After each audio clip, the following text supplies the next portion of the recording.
आ रहा है पौधे को, ये हम लोग को इस प्रैक्टिकल से समझ में आ गया। यानी क्योंकि रंगीन था पानी तो ऊपर गया, तो हम जब उसको कट करके देखें तो वहाँ पे जो जाइलम है उसमें छोटे छोटे ब्लू कलर के जो पानी के वो दिखे कण, इस समझ में आ गया कि पानी में परिवहन का रास्ता संवहनी मंडल जाइलम है। लंबी दूरी के लिए विसरण जो है उतना लाभकारी नहीं हो पाता क्योंकि ये जो है एक धीमी प्रक्रिया है। जल खनिज भोजन सामूहिक प्रणाली द्वारा, सामूहिक या इसको हम लोग बोल सकते हैं थोक प्रवाह, यानी थोक प्रवाह यानी या मास फ्लो, पदार्थों का एक स्थान से दूसरे स्थान तक परिवहन दो बिंदुओं के बीच दाब की भिन्नता के परिणाम स्वरूप होता है। पौधे क्या करते हैं, जल को अवशोषित करते हैं, उसके बाद ये क्या करते हैं, जल को अवशोषित तो कर लिए लेकिन कितनी, यानी कि विसरण तो धीमी प्रक्रिया है, संवहन यानी कि जाइलम के द्वारा ऊपर तक पहुंचाते हैं। उसके बाद ये हम देखते हैं कि पौधे जल को अवशोषित तो कर लिए लेकिन विभिन्न भागों तक कैसे गया, है ना। तो इसके लिए हम लोग क्या करते हैं कि हम लोग ये देखते हैं चित्र में कि पौधे जल को अवशोषित कर लेते, अवशोषित करने का मेन उसका क्या है, उसके जो छोटे छोटे मूल रोम है, जो मूल रोम होते हैं वो सबसे इम्पोर्टेंट रोल अदा करते हैं। मूल रोम ना जड़ों से खनिज को, नीचे से पानी को अवशोषित करते हैं मूल रोम, उसके बाद जड़ों में लेके आते हैं। अब अंदर कैसे जाता है, अंदर दो विधियों के द्वारा जाता है, एपोप्लास्ट और सिम्प्लास्ट। इन दो विधियों के द्वारा मूल रोम तो ले लिए पानी को मिट्टी से, उसके बाद अब पौधों तक पहुंचाने के लिए ये दो विधियां एपोप्लास्ट और सिम्प्लास्ट। तो एपोप्लास्ट और सिम्प्लास्ट का मतलब है, पहला जैसे एपोप्लास्ट चित्र में आप देख सकते हैं, एपोप्लास्ट जो है ना, जो उसके छोटे छोटे जो अंतरकोशिकीय अवकाश बने हुए हैं, जड़ों में जो अंतरकोशिकीय अवकाश है उनसे होते हुए वो कोई भी बाधा नहीं आ रही है, एकदम थोक प्रवाह में यानी कि मास फ्लो में पानी जा रहा है। यानी कि ये इसलिए क्योंकि ये अंदर उसको जाना है, अंदर तक जाना है कोशिका के, तो एकदम बिना किसी अवरोध के वो अंदर की तरफ जाएगा। इसको किसी भी मेम्ब्रेन को क्या है टकराने की या मेम्ब्रेन को पार नहीं करना है। वो जो बीच बीच में छेद है ना, बीच बीच में अंतरकोशिकीय स्थान में जो जगह है उनसे होकर देखो जा रहा है, यानी ये इसलिए ये तेजी गति से होती है, यानी कि तेज गति से होता है एपोप्लास्ट, और इसमें कोई भी परेशानी नहीं आती है एपोप्लास्ट में। और जो सिम्प्लास्ट है, सिम्प्लास्ट को देखिए आप चित्र में देख सकते हो, सिम्प्लास्ट को एपिडर्मिस फिर कॉर्टेक्स एंडोडर्मिस में एक कैस्पेरियन स्ट्रिप या कैस्पेरियन पट्टी मिल रही है जो कि सुबेरिन से बनी हुई है।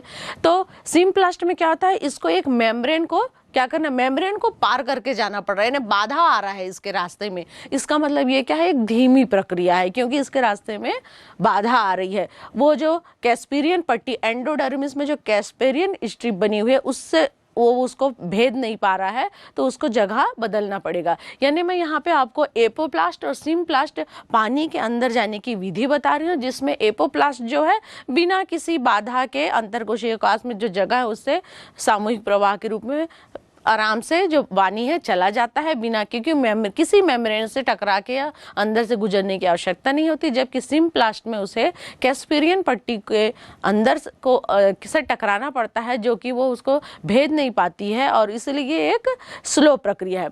उसके बाद हम एक और देखते हैं, हम अपने पौधों में माइकोराइजा, जो माइकोराइजा होता है ये अतिरिक्त संरचना जो हायर प्लांट्स है ना उनके जड़ों में ना एक अतिरिक्त संरचना होती है। फंगस जो है, फंगस एक यानी कि एक जड़ और फंगस एक सहजीवी के रूप में जीवन व्यतीत करते हैं, उसे माइकोराइजा बोलते हैं। जैसे आप चित्र में देखो, इसमें क्या करते हैं, ये जल खनिज इसका ये अवशोषण करते हैं।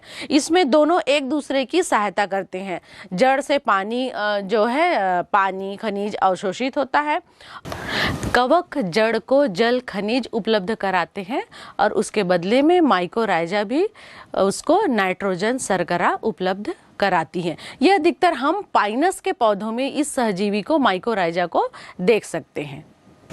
पौधों का जल जो है ऊपर की ओर गमन कैसे करता है, इसकी दो विधियां हैं। मूल दाब एक है, एक वाष्पोत्सर्जन खिंचाव। तो मूल दाब नाम से स्पष्ट है, मूल दाब यानी जड़ों में जो दाब लगेगा, यानी पौधे को पानी भोजन तो चाहिए, तो जो मिट्टी में जितने भी पानी है उसको भोजन जो है जड़ों के द्वारा वो लेता है। तो जो जड़ है जब उसको पानी को लेते हैं तो जड़ों में एक दाब लगता है, एक प्रेशर आता है जिसको हम मूल दाब कहते हैं। मूल दाब ये ना यही है, जड़ों का जो प्रेशर है, जड़ में जो प्रेशर लग रहा है।